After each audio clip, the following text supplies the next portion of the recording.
Tonight, the sky does something it only does once a year. If you felt exhausted, emotional, or like your life is quietly rearranging itself, this is not random. This full moon is a signal, and your soul already knows why.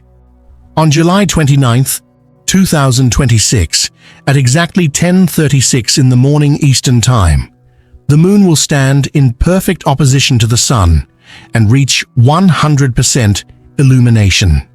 Most people will be at work. Most people will never even look up. But something in the air will already be shifting, because you don't have to see a full moon to feel one.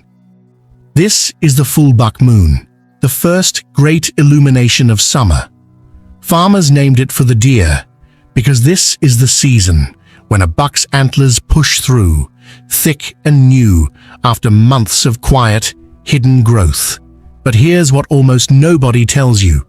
Before those new antlers can rise, the old ones have to fall away completely. There is no growing the new crown while you're still wearing the old one. Astrologically, this moon lands in Aquarius, directly across the sky, from a sun still blazing through Leo, and that axis is the whole story. Leo is your fire, your image, your pride, the version of yourself you built to be seen, admired, understood by others. Aquarius is something deeper. It's your soul's truth, the self you are when no one is watching, the self that doesn't need applause to know it's real. Every full moon is a culmination. The moment a seed planted weeks ago finally cracks open into daylight. Whatever intention you set, whatever question you carried quietly into the new moon in mid-July, it comes to a head now, not later. Now. This is the moon that shows you the truth of where you actually stand. Not where you performed for others that you stand, but where your soul knows you really are. And this is why the world is about to feel different. Not because anything outside of you has changed, but because something inside you is finally catching up to what your soul has known for months. You may have already felt the shift beginning, a restlessness in your chest, a sense that something is ending, even though nothing dramatic has happened yet. That's not your imagination. That's the pull of a moon standing at full strength, illuminating every corner you've been avoiding. Old identities, old rooms, old versions of a life that used to fit and quietly stopped. For the next few days, building now, peaking on the 29th, and echoing for nearly 72 hours after, you are standing inside one of the most potent thresholds of the entire year. The Leo-Aquarius axis doesn't ask you to choose between being seen and being real. It asks you to finally let those two things become the same thing. So stay with me, because what's coming next isn't superstition. It's pattern, it's signal, and once you learn to recognize it, you will never be able to unsee it again. Look closer at your life this week. Really look. Because the universe has never once spoken to us in straight lines. It speaks in symbols, repetition, and perfectly timed coincidence. And under a full moon, that language gets almost impossible to ignore. Maybe you've been seeing the same numbers everywhere. 1111 on a clock, 444 on a receipt, 333 on the license plate, ahead of you in traffic. Numbers don't randomly repeat themselves into your awareness for no reason. In numerology and spiritual tradition alike, repeating numbers are considered a form of confirmation, proof that you're on the right frequency, even when your logical mind has no evidence to back it up.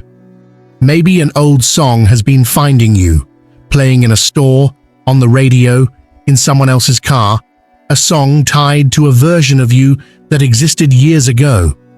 Maybe someone from your past has resurfaced out of nowhere, a name in your inbox you haven't seen in years, arriving at the exact moment you needed closure or clarity or permission to finally move forward.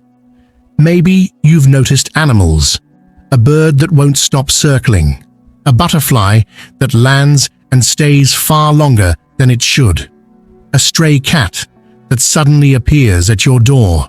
Across nearly every spiritual tradition on Earth, animals are considered messengers, not because they're magical, but because their timing so often defies coincidence.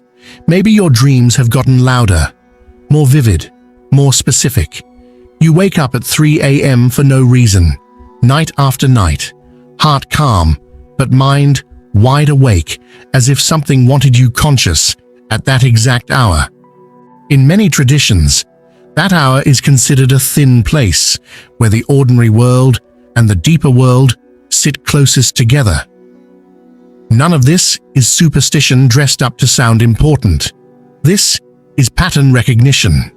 Your intuition has been trying to get your attention using the only language it has: symbol, repetition, timing, because your logical mind has been too busy, too loud, too skeptical to listen any other way. Here's the truth about divine signs. They are never generic. The universe does not send the same sign to everyone. What means something to you, a specific song, a specific animal, a specific number, is chosen because it means something to you. Nobody else needs to understand it. You just need to notice it. So think back, right now, this week. What has been repeating? What has been circling back? What feels too precisely timed to be nothing? Hold on to that, because in the next few minutes, we're going to talk about why your body and your energy have been reacting to all of this, and exactly what it's preparing you for. Your body has been trying to tell you something.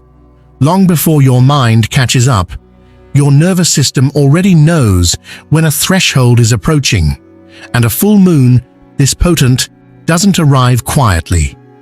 Maybe you've felt unusually tired this week, the kind of tired that sleep doesn't seem to fix, or the opposite, wired, restless, lying awake at night with a mind that won't slow down, even though your body is exhausted. Both are common under a full moon this strong. Your energy field is recalibrating, and recalibration rarely feels comfortable while it's happening. Maybe your emotions have felt closer to the surface than usual, tears arriving without warning, irritation over things that wouldn't normally bother you, a wave of grief for something you thought you'd already healed from. This is not you falling apart. This is old emotional weight finally finding an exit. A full moon is a release point, the moment in the lunar cycle when whatever has been quietly building for weeks finally has enough light, enough pressure to surface and move through you. Some people feel it physically, a headache that comes and goes, a ringing in the ears, a heightened sensitivity to sound, light, or other people's moods. In many spiritual frameworks, these are described as the nervous system adjusting to a higher emotional frequency, the same way your eyes need a moment to adjust when you step out of darkness into sudden light. You might also feel a pull towards solitude, an unusual need to be alone, to turn the noise down, to stop performing for anyone. That instinct isn't antisocial, it's intelligent. Your soul is asking for quiet so it can hear itself clearly, without the static of other people's expectations layered on top. Here is what I want you to understand. None of this discomfort is punishment. It is not a sign that something is wrong with you. It is evidence that something is finally moving after being stuck for a long time. Growth is rarely gentle in the moment it's happening. It only looks graceful in hindsight, once the transformation is complete and you can finally see what it was building toward. The full moon doesn't create this shift from nothing. It simply applies enough light and enough pull to bring what was already beneath the surface up into view. The emotions you buried to keep the peace, the exhaustion you ignored to keep performing, the truths you postponed because the timing never felt right. The timing is right now. Whether that feels exciting or terrifying probably depends on how long you've been avoiding it. And that release, as uncomfortable as it can feel, is not the end of the story. It's the doorway into something far bigger. Because what's actually happening beneath all of this is transformation. There's a reason deer shed their antlers every single year. It's not damage. It's not loss for the sake of loss. It's biology preparing for something greater. A stronger, larger set of antlers can only grow once the old ones are completely gone. Nature doesn't let you carry last year's crown into this year's growth, and neither does this moon. That's the real meaning hidden inside the buck moon, and it might be the most important idea in this entire video. You cannot hold on to who you used to be and grow into who you're becoming at the same time. Something has to fall away first. Remember the Leo-Aquarius axis from earlier. Leo is the self you built to be seen, the image, the role, the performance that earned you love, approval, safety, belonging. For a long time, that self served you. It may have even protected you. But Aquarius, sitting in full opposition, represents something the performance was never built to hold: your actual soul. The version of you that doesn't need applause.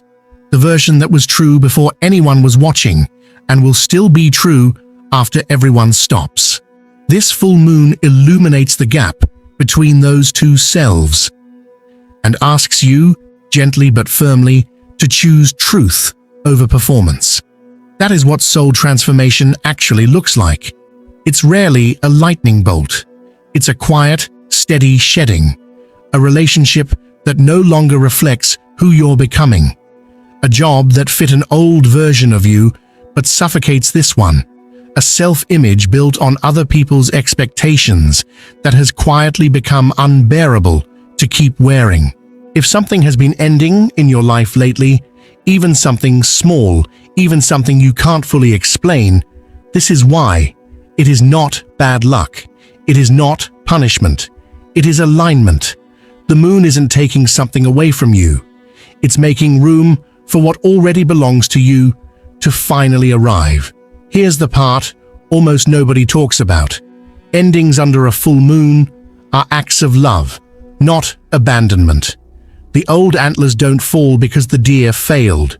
They fall because the deer is about to become more than it was. You are not falling apart right now. You are shedding a shape that stopped fitting the soul growing inside it. Real transformation doesn't announce itself with fireworks. It shows up as a quiet loss of interest in things that used to consume you.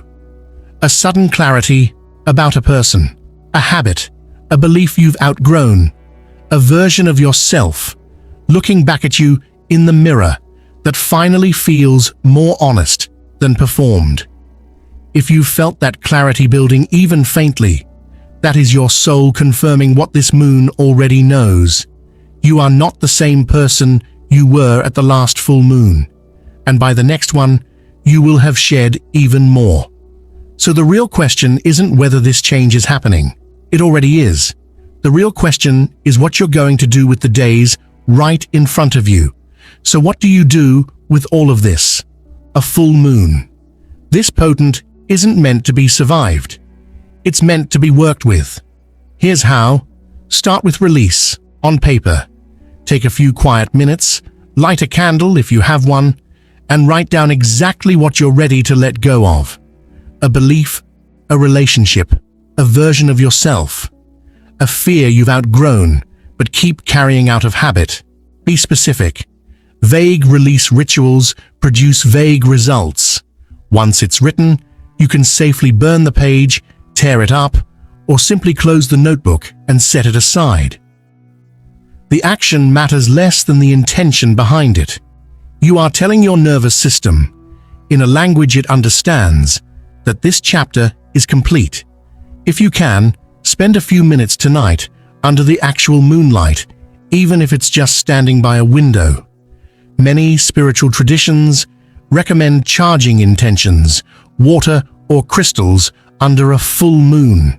Not because the moon performs magic, but because the ritual itself anchors your intention into your body, not just your thoughts. A glass of water left on a windowsill overnight, then added to your morning tea or a houseplant, is one of the oldest, simplest versions of this practice. Rest matters more this week than almost any other week this year.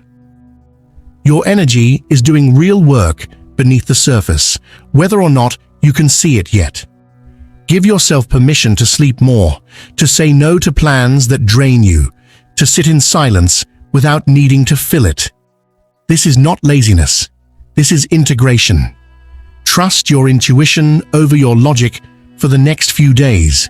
If something suddenly feels finished, let it be finished. If someone suddenly feels wrong for your life, trust that feeling even if you can't fully explain it yet. Full moon clarity has a way of arriving before the words to justify it do.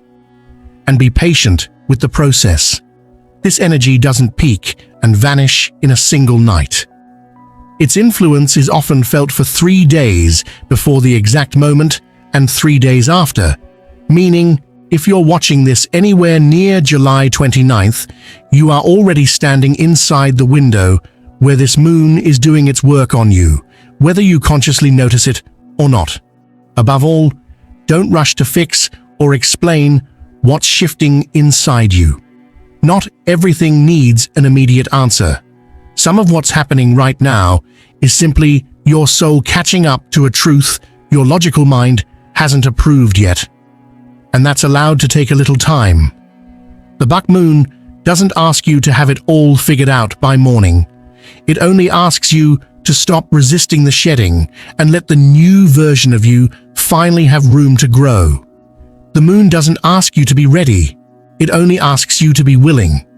If any part of this reached you tonight, if you felt even one sign, one shift, one quiet ending land a little too close to home, that wasn't an accident. You were meant to see this video at exactly this moment, under exactly this sky. So before you go, I want to hear from you. Comment your zodiac sign below, and one sign or symbol you've noticed this week. A number, a dream, an animal, a name that resurfaced. I read every single one, and you might be surprised how many other souls are experiencing this exact same shift right now in this very comment section. If this video found you at the right moment, consider subscribing.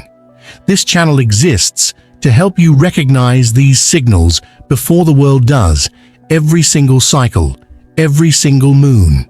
Until next time, trust what's shifting, trust what's ending, and trust the version of you that's about to arrive. The sky is speaking. The only question left is whether you're finally ready to listen.